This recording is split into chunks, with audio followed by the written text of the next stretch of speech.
I'll never forget a quote that professor I was mentioning to you, Paul Zients. He said, and I think this is one thing because he said it at that class that I just happened to go to. He said, if you can, you can't save all students. You can't help all. You do your best to that you can. But one thing you got to remind yourself is if you can help one student, you've helped that one generation. Because that's going to trickle to their kids and then their kids. So then you've saved that group. Hello, everyone, and welcome to the Brighter Together podcast. My name is Janet Courtney, and my special guest today is Martin Dubois. Martin is the superintendent at Reading Community Schools in Reading, Michigan. Martin, thank you so much for being here today. You're welcome. Thank you for having me. I appreciate it. I'm thrilled to have it. We found out that we have some common ground. I lived in Pleasant Lake, just north of Jackson, for 19 years. And turns out you have family that lives near there, right? Yeah. Yeah. Amazing. And I grew up in Jackson. Yeah. So Wow. Who knows? You never know. It's really cool. That was really cool. So tell me the things. We talked a little bit before the show started, but tell me about what's going on in Reading. Okay. So, this is my fourth year superintendent at Reading Community Schools, and which is in Hillsdale County. Just a little caveat there. And it's a small rural community and a small district. We have about 700 students, but I tell you, the community here is so behind the school. Anytime it seems like that we need the community, they step up for us. And we just have great people here, and the kids are great. The staff is great. They help each other. It's like a family environment here, really. Love that. We've gone through some things like other districts, throughout, the state and the nation. But, I feel like we come together here when things get tough. And that's that's the thing that just keeps me here. And, they work hard, they try hard, and I want to be there doing the same thing with them. So, we have some things that are coming up. I'm gonna go back a little bit. Over the summer, we utilized some of our sinking fund, and made some big purchases. We got new equipment on the playground, new play structures at the elementary for the students. We repainted our facilities here at the high school, and it helped the building look fabulous. And it's an old building. It's been around, since the early 1900s. Oh, wow. And it's pretty cool. If you walk down our hallway here at the high school, middle school, you can see all the pictures of the graduating classes. And I think we got them down to like 1902. Yeah, with a group. It's really cool to walk down there and see that. And in other projects that we had, I feel like we had so many this summer, and we repaved our entry parking and drive-through at the elementary, and we just had a lot of projects, and we wouldn't have been able to do it without our sinking fund. So we do have that renewal coming up, and I'm going to get some information out to our families and say, hey, this is what, thank you for one, and here is what your taxpayer dollars are doing for the school and your students and the community. So thank you very much. And the renewal with the sinking fund is at no cost to our families. I mean, it's just a renewal. So whatever they're paying now, it will stay the same. And we also have a renewal fund from a bond that was, I think it was a 2019 bond, and it's coming up for renewal. And it's the same thing. We're hoping to use that renewal to replace all our windows here at the high school.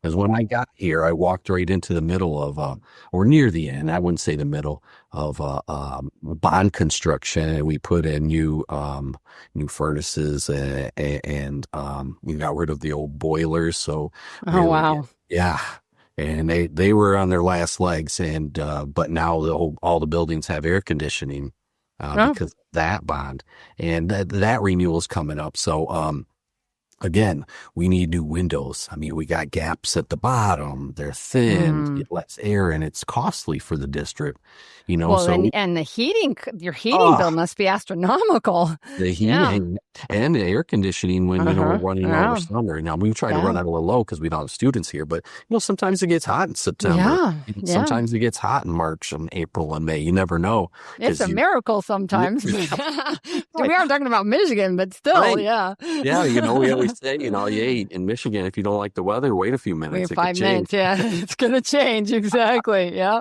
So, Yeah. with both of those renewals, I just want to get out to, and I will be, Hmm. getting out there and talking to the community and letting them know none of this is an increase in tax for you. It is just a Good. continuation of what you are paying, and you won't see an increase. But while the difference it'll make in your child's education, and I can't thank the parents and the community enough for them, voting to pass these things. So we're hoping the same thing can happen next year, because the bond renewal we'll probably look at for May of 2026, and the Okay. sinking fund probably November of 2026.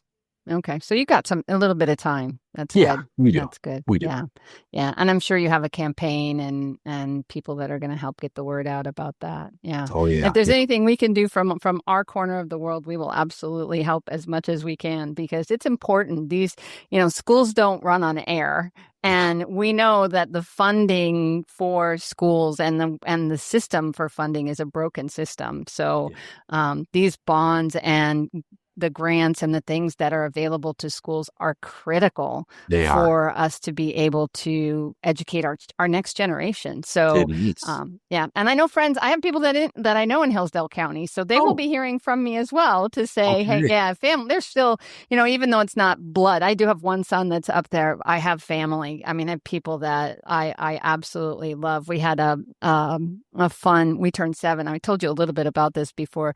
We turned 7 this summer, and we were up there in Jackson and had a party, and we had families over, and it was a crowd. We had quite a crowd, and it's home. Jackson that's where I raised my kids. Yeah. My kid, they went to school in Leslie. They at Leslie High School.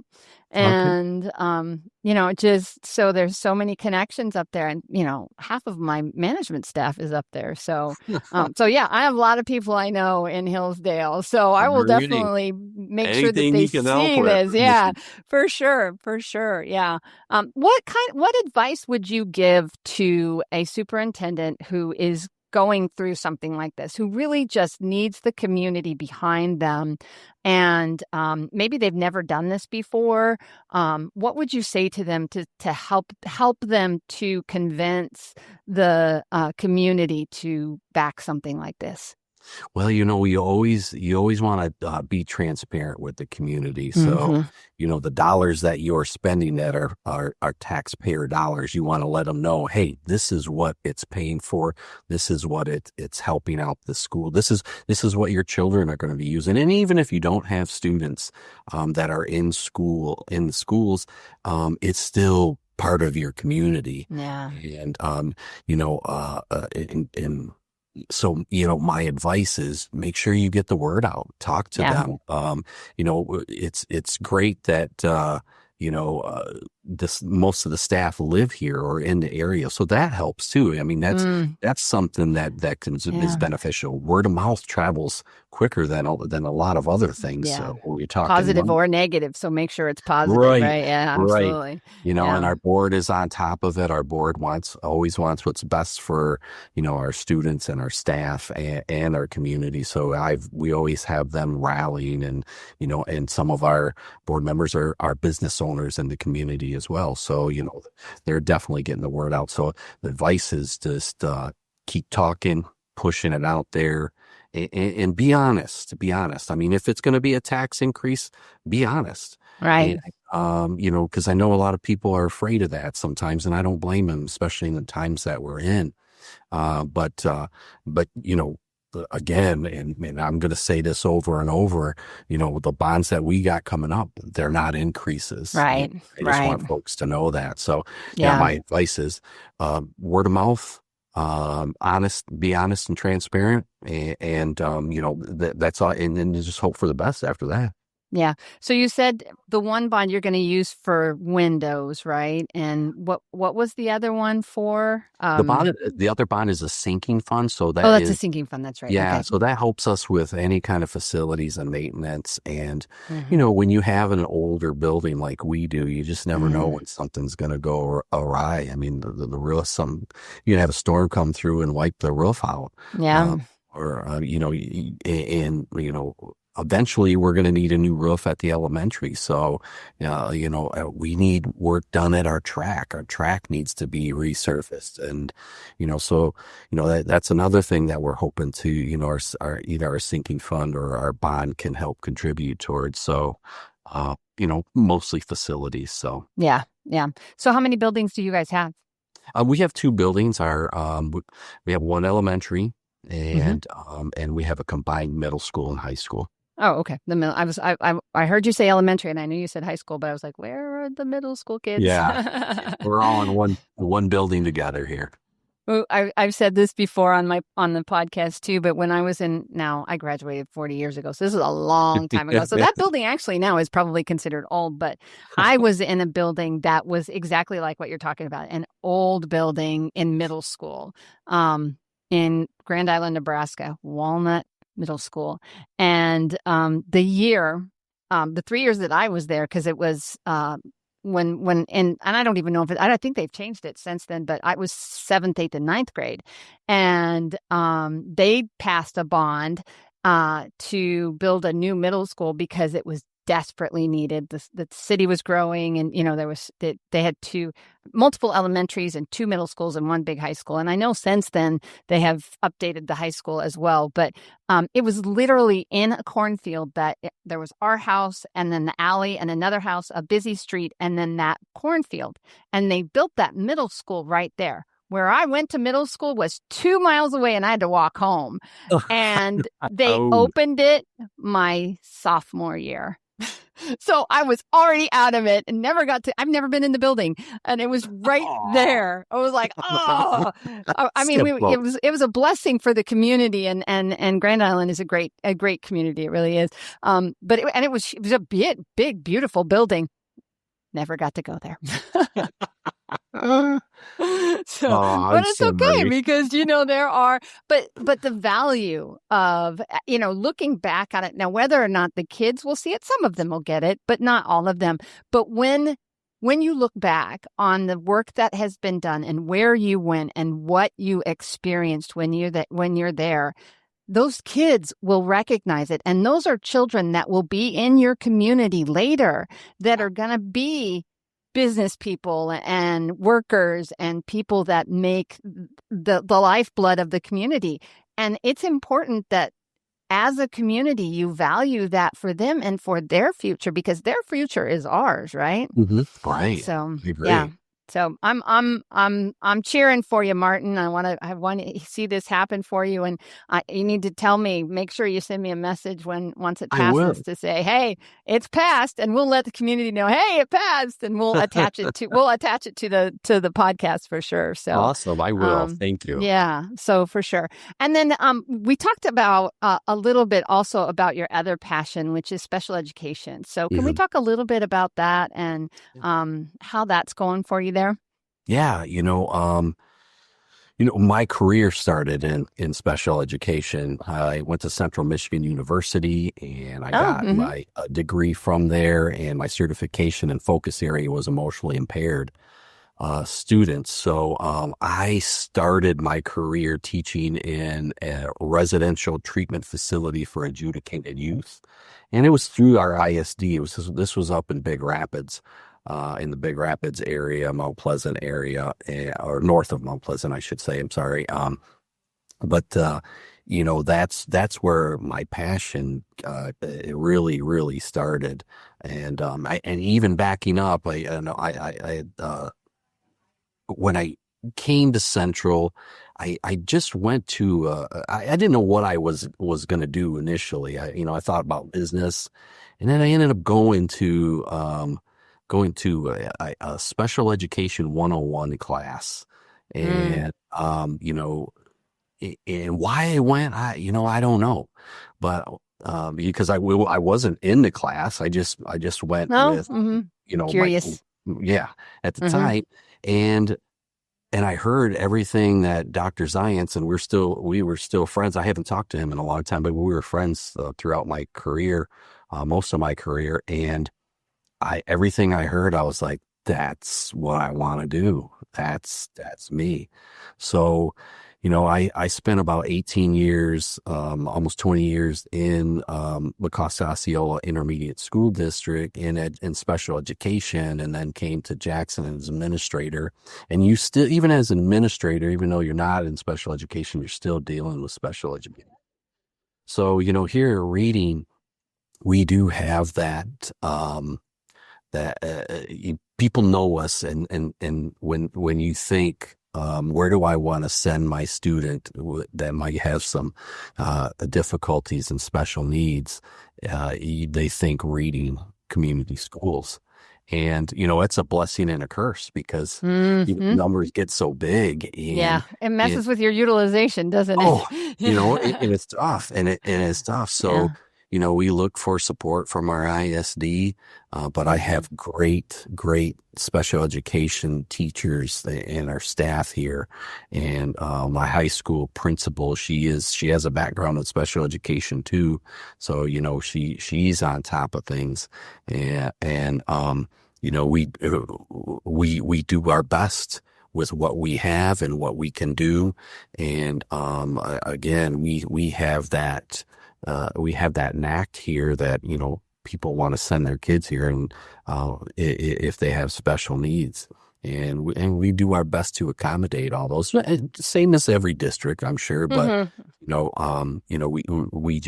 we do our best to make sure that our kids are getting the supports that they need.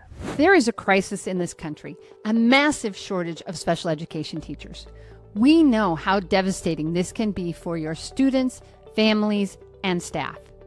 Lighthouse Therapy places experienced special education teachers in virtual, hybrid, and on-site roles, and we handle everything from hiring to onboarding to mentorship. These aren't just placements, they're professionals who understand compliance, collaboration, and care. Let us help you fill in the gaps with special education teachers who really understand. We are here to help. Visit lighthouse-therapy.com/brighter together to connect with us today. And there is something to be said for, people that have a passion for it. Not that anybody else is doing a bad job, but it just seems to shine through when how to deal with kids with special needs and how to communicate with them, and how there's just something that flows that it's my passion. Obviously, I'm a speech therapist, and have been doing more than half of my career in special education, in schools, and just like you just love those kids, and to see them succeed is just beautiful. Yeah, I'll never forget a quote that the professor I was mentioning to you, Paul Zients, he said, and I think this is the one thing, because he said it at that class that I just happened to go to. He said, if you can, you can't save all the students. You can't help Hmm. all. You do your best that you can. But one thing you got to remind yourself is, if you can help one student, you've helped that one generation, Hmm. because that's going to trickle to their kids and then their kids. So then you've saved that group. And I was like, yeah, that's a great way to look at it, because sometimes it can be, it can be difficult on all staff, Hmm. whether you're the working with that special education student or not, because they have difficulties. You're going to have kids that are blowing up, and who have an emotional impairment, and causing some troubles and abilities. And it's hard for our general education staff sometimes to kind of understand, hey, this is a disability, and it's not personal. You can't take it, Hmm. but take it personally. But the training that we can give our staff, just to help understand it a little bit, because I get it. Sometimes in special education, you don't see the disability, so they look like a normal typical kid, but there's other things that are going on. So people have a hard time with that sometimes. So it's hard to convince. Yeah, when it's an emotional or an intellectual disability, a lot of times it isn't a visible disability. Yeah. Whereas, if they have a physical disability, you can see it, Yeah. right? Yeah. Down Yeah. syndrome is Mhm. visible. You can see it. But Yeah. the other kids, it's like, but kids don't want to be bad. Kids Mhm. don't. And I think that for me, the thing that I love is how we've shifted our thoughts about emotional impairments and the fact that there is an underlying cause. What is causing the child to react that way? How can we help them to manage those internal struggles and the frustrations and all of those things that are going on? And not only that, there is the thing that also that I think educators need to remember is what happened before they got to school. True. Have they eaten? What is it safe at home? Are they warm? Are all of those things we have to have? Food, shelter, clothing, in order to even be able to learn and to be able to be ready to learn. And then you add an emotional impairment on top of that. Yeah. Those poor kids. Yeah. It's heartbreaking. It's absolutely heartbreaking. Yeah. It is. It Yeah. is. Yeah. But you're doing it and you're helping and the kids win, right? Yeah. Yeah. I mean, again, our staff is amazing and they bend over backwards to help all kids and all my staff. Mhm. But, our special education department here is top notch. Awesome. Awesome. Well, congratulations on that. I love hearing that because, it just is, it's my heart. It's my heart. Mhm. Just one of the hardest things for me when I started Lighthouse, because I was our first SLP, we started and God called me to start this company and I'm like, I don't know how to do that. And I've done it, and we've been successful and thank you, God, for that. But I was our first SLP. And then my first OT actually is one of our regional coordinators. I mean, we've grown enough that we served 2,700 kids last year. Yeah, which is a blessing. Thank you. I'm very proud of my team. Again, you talk about teams, and you cannot do this by yourself.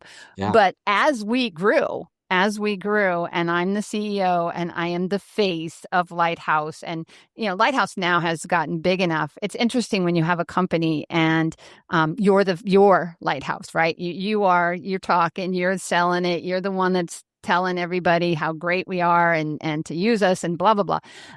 At some point, I can't be a CEO and an SLP. And I remember having to give that up because I was doing both. I was trying to do both and I wasn't doing a good job at either one. It was like, yeah. So what do? It's like, I can serve. And this was my, how I like managed the decision to not see kids anymore was I can serve 55 kids on my own. That's a typical caseload, right? But I can't serve 2,700 kids on my own. Right. But Right. I And can. that's what I was going to Yeah. tell you. I was like, Yeah. I want one, thank you for having me on here and allowing me to talk about this. So in essence, to me, what you're doing is helping a broader Mhm. spectrum of students. Yeah. You're covering a bigger umbrella by helping us to promote, these Right. things with students, with the schools. So I really appreciate you having me on. Yeah. Yeah. And this isn't even a piece that I even think about as something that I love doing this, obviously.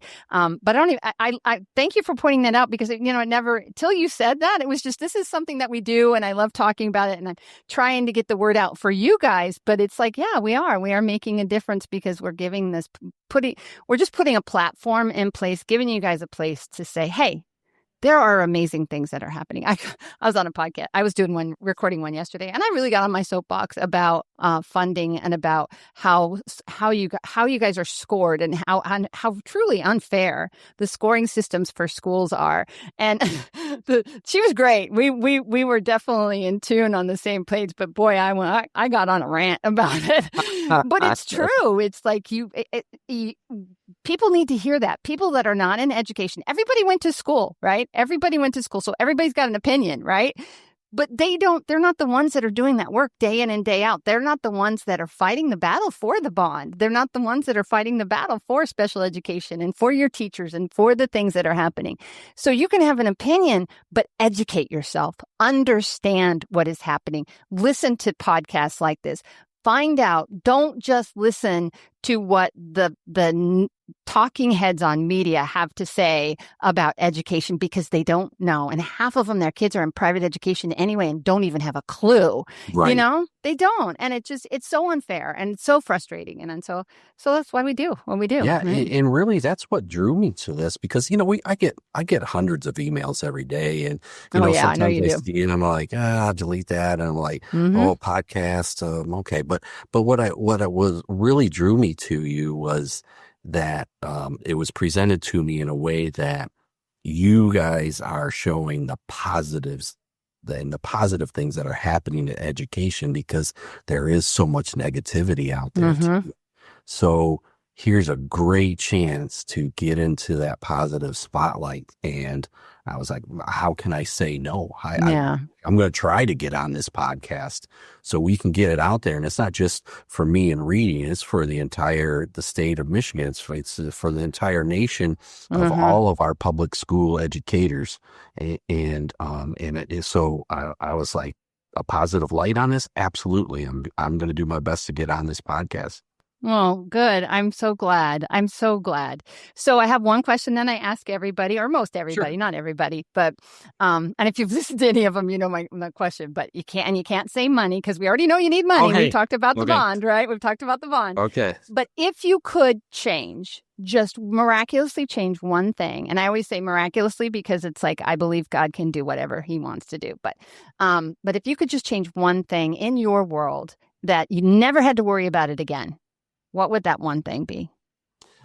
I think it would be that all of my students and all of my staff could have everything they needed to, for staff, everything that they needed to be able to do the best job of teaching our kids.